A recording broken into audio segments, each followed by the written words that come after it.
All right, Shalom. This is Ashar Bansharala, idolized in camp, located here just for Florida. First and foremost, I'd like to give all praise, honor, and glory to the Father and the Son in the proper true Hebrew tongue. Call Halam La, Yahweh, Ba'ashem Yahushua, Ba'ashem Ha Rakah Kodash Ma'amath. Also, double honors to the elders and apostles of GMS. Double honors to our apostles down here in the lines in camp. Ahara One Basharala. Peace and blessings to 1/3. And salutations to the old for elect. It's gonna be quick. This lesson is going on, hypocrisy, going to our people, in which the Lord pointed out, 2,000 years ago, dealing with the Sabbath, but our people right now are just, are all the way out of whack because even the ones that know about the Sabbath, because a lot of people don't be knowing about it sometimes.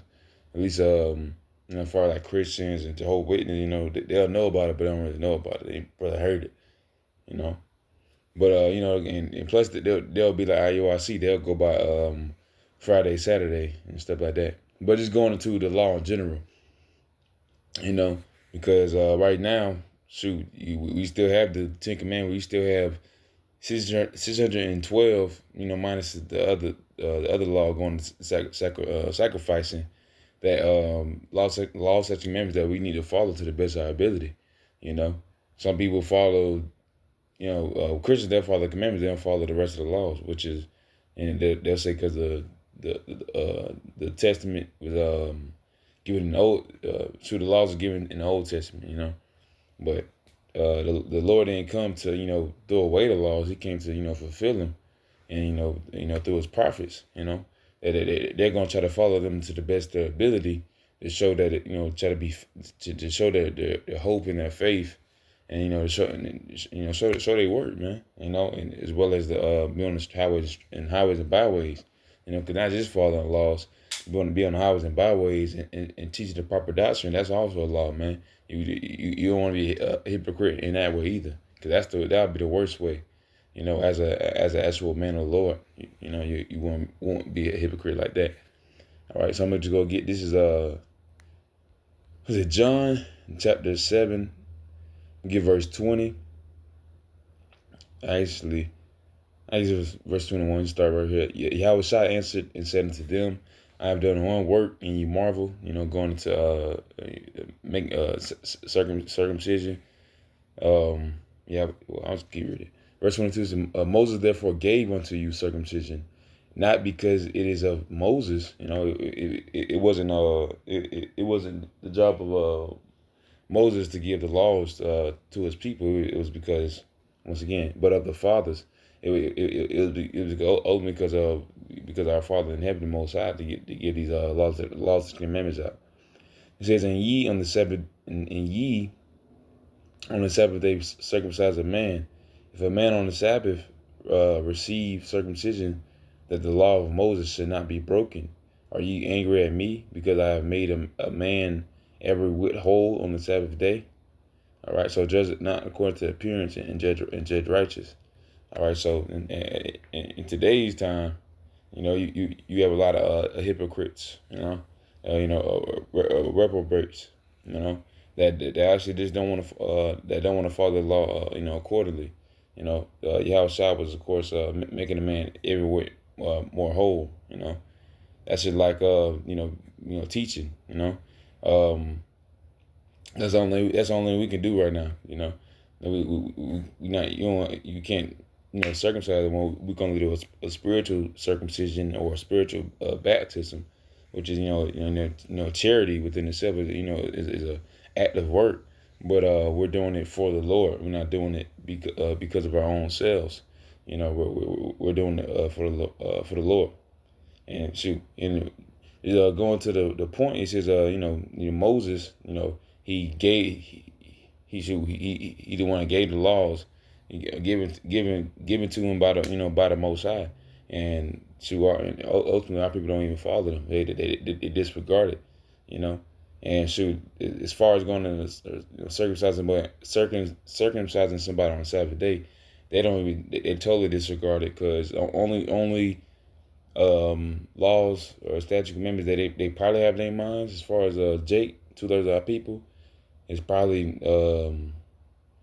as far as like Christians or the Jehovah's Witness or the other religions and stuff. It's probably like, thou shalt not murder. Only because if they do, they'll go to jail, or some of them get away with it though. But yeah, they totally disregard every other law in the scriptures, and it's decisions are 13 of them. You got to follow them to the best of your ability. You can't follow them perfectly. That's why Yahweh Shai, came for us, and he came with the promise. All right, but with that promise, you still have to deal with him with hope and faith. You still got to be seek him always. But I think I had more. That was it. Cause that's the main part I want to touch on. Just going into the laws and going into our people's hypocrisy.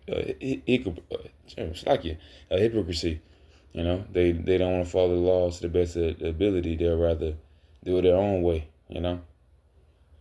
And Yahweh Shah came to fulfill the laws and the laws of the prophets. He fulfilled. Well, I'll get it. This is Matthew chapter 5, verse 17 says, "Think not that I have come to destroy the law or the prophets. I have come to destroy. I am not come to destroy, but to fulfill." It's like it. But yeah, this is what Yahushua is coming to do. He's coming for his prophets. So the ones that call themselves priests and pastors and all that, which are synonymous with the word prophet, to see before, to have the Lord's prophecy. He's looking for his true prophets. If you're not a true prophet, you can't call yourself anything like that. Pastor, minister, bishop, you can't call yourself nothing like that if you're not giving correct doctrine or correct prophecy. And especially if you're not even trying to follow the laws to the best of your ability, or not trying to have your people try to follow the laws to the best of their ability. Not completely, not 100%, because that's impossible. Only the Lord did it. He was perfect. He was the perfect lamb. The unspotted lamb. We're gonna try to be a mirroring image of him. We're gonna try to simulate that, but just don't try to emulate that, because you gonna be wrong. You're gonna have a lot of mistakes. Of course, as humans, we do have a lot of mistakes, but you do want to ultimately try to be like Yahweh Shai, to the best of ability, try to follow law, such remember, to the best of your ability. Study, praise, and show yourself approved. That's what the Lord is looking for them that love him. Not for them that despise his law, and that and ultimately want to be hypocrites and reprobates in the eyes of the Lord. And what I'm going to go to is a reprobate mindset, going to like lust and breaking the law, being righteous. But that the main point will be going into not following law, because too many people don't want to do that. And they disregard it because it's of old, but the scripture said, "Follow the old path, seek the old paths." This is a Romans chapter 1, verse 28. It says, "And even as they did not like to retain Yahweh in their knowledge, Yahweh gave them over to a reprobate mind, to do those things which are not convenient." Like I said, lustful things. Just basically anything going against the Lord, because that's the mindset people are in right now. Because every single one in them churches and them whorehouses right now are probably giving unto them things, and they're not come back to the true Father, the Most High, Yahweh, and the Son, Yahweh Shai. Some can say they deliver, they change this and that, but if you ever call it after the name of Yahweh Shai, then that's a false testimony right there. Is in verse 29, "Being filled with all unrighteousness, fornication, wickedness, covetousness, maliciousness, full of envy, ardor, debate, deceit,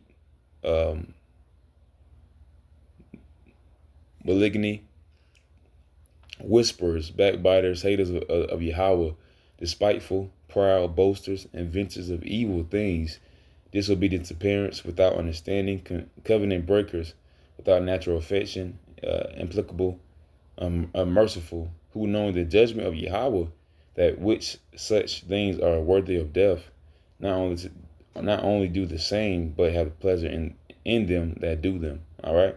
So for two other people, they know that you're not supposed to eat pork, you're not supposed to eat shrimp. Now they got it to where you kind of have to accept you have to accept backbiters, broke rich and stuff, and that's just a accepted thing to even older folks nowadays, you know. So the 8-year-old actor, Denzel Washington, he did some some of that in that Roman movie, The Gladiator. Uh, but so that's the time we are in. This is spiritually Sodom and Egypt. This is this is spiritually Nineveh. So this is the place of damnation. It's a place, it's valley of the shadow of death. That's what this place is. So 2/3 of our people, especially one that actually like at least say they read the Bible, so on and so forth. They're disregarding the law and statute commandments of the Most High, trying to follow the doctrine correctly, because that's that's something you should want to consider, because anyone with improper fruits, anybody of a bad tree is going to be cut down. So if the leader of a wicked group, the king is wicked, so are the followers, so are the servants. So the whole tree got to be hewn down. That's what the Lord is going to have no problem in doing, is by giving fire to these roots of this place Babylon, and any wicked roots that have anything to do with it, and leave it neither a root nor a branch, so it's going to decimate it, and the Lord is going to do that with thermonuclear destruction, 200 million ICBMs that's going to hit this place. He's not doing it through anything else. He's going to do it through those missiles, the same missiles that Esau created. These Temanites created around the 1940s, allowed a nuclear to split the atom, and nonetheless, that is, they able to decimate, Japan with aiming. But them same missiles gonna be turned back onto unto them, and it's about time for our people to wake up. So you're gonna be caught up in that stress of them 200 million ICBMs is gonna hit this place, Babylon. And this is 2 Timothy chapter 3. I'm starting at verse 1. It says, "For men shall be lovers of their own selves, covetous, boasters, proud, blasphemous, disobedient to parents, unthankful, unholy, with natural affection, truce breakers, false accusers, incontinent, fierce, despisers of that are good." All right. And skip down verse 5. It says, "Having a form of godliness, but denying the power thereof, from such turn away." So just going to, "For men shall be lovers of their own selves." That's the day we're in. They totally disregard the words of the Lord Yahweh Bashmal Shah, because it's not convenient to them. It goes against their ways. All right. But if it goes against the way, if it's going against the way of the Lord, then you shouldn't do it. But our people is that opposite. If it does go against the way of the Lord, they're gonna do it even more so. And just like the scripture said, that they're gonna have pleasure in doing it, even though it's worthy of death. And to the people, these once again going to churches, IOIC, ISUBK, they have a form of godliness, because some of them do call it. I think some do know the name of Yahweh, and so on and so forth. But it says, "But denying the power thereof, from such turn away." So if you're not following the correct doctrine, that they say they follow the laws to their best ability, but some of them get take ups. Cause are that Edomites and Temanites that so-called follow the Talmud, whatever, that the book that Babylonian Talmud, basically, not no Torah. They can pray over anything and it'll be lawful. That's not how it works. You can't just pray over no pork and call it good. Nah, man. That's not how the Lord works. The Lord's gonna give you something for that. You should honestly pray. The Lord is not gonna tempt something above that you cannot survive. But if you are a lustful person, or if you're a greedy person, a hungry person, put a knife to your throat, because that's what this king of this earth, king of this world is gonna do. Esau, he's gonna put something in front of your face, and he wants you to eat it. And now, shoot, 2/3 of people are eating it, and they're having pleasure in doing it, even though it displeases the Lord. This is Isaiah chapter 5, verse 20. It says, "Woe unto them that call evil good, and good evil, That put darkness for light and light for darkness. That put bitter for sweet and sweet for bitter. Going into this world, that's exactly what this world does. Everything that's good is bad, and everything bad is good. It's a backwards world. It's topsy turvy because the ruler of this world, Esau, the Caucasian race, he has made it that way. He's made his whole world a wilderness, to where doing the works of the Lord is bad, and doing the works of Satan is good to everybody else, man. Him being that physical counterpart of Satan, anyways. All right. And to the people, delight in displeasing the Lord, even though they know it's worthy of getting your behind beat out of his existence almost. All right. But the Lord is gonna give mercy. He gonna save his 1/3. He's gonna give salvation to the hopeful elect. Lord will impart that number. And he's also going to destroy 2/3 out of destroy 2/3 on this side. Give them life in the kingdom later. Later and later throughout captivity of the other nations. And nonetheless, he will give this place a merciful death. That's what this place is doing. And the earth is mourning, the trees mourn, the waters mourn, the skies mourn. So it's time for this place to be reset, and the Lord is going to do it very soon. All right. But Lord willing, that was an edifying lesson, just going into the hypocrisy and the reprobate mind that our people have. They go against the Lord. They disregard His laws, they disregard His truth, His doctrine, everything they have to do with the Lord. But they still, they might even try to call out His name, but you're not gonna be able to find the Lord like that. But Lord willing, this is an edifying little lesson with that. I say shalom.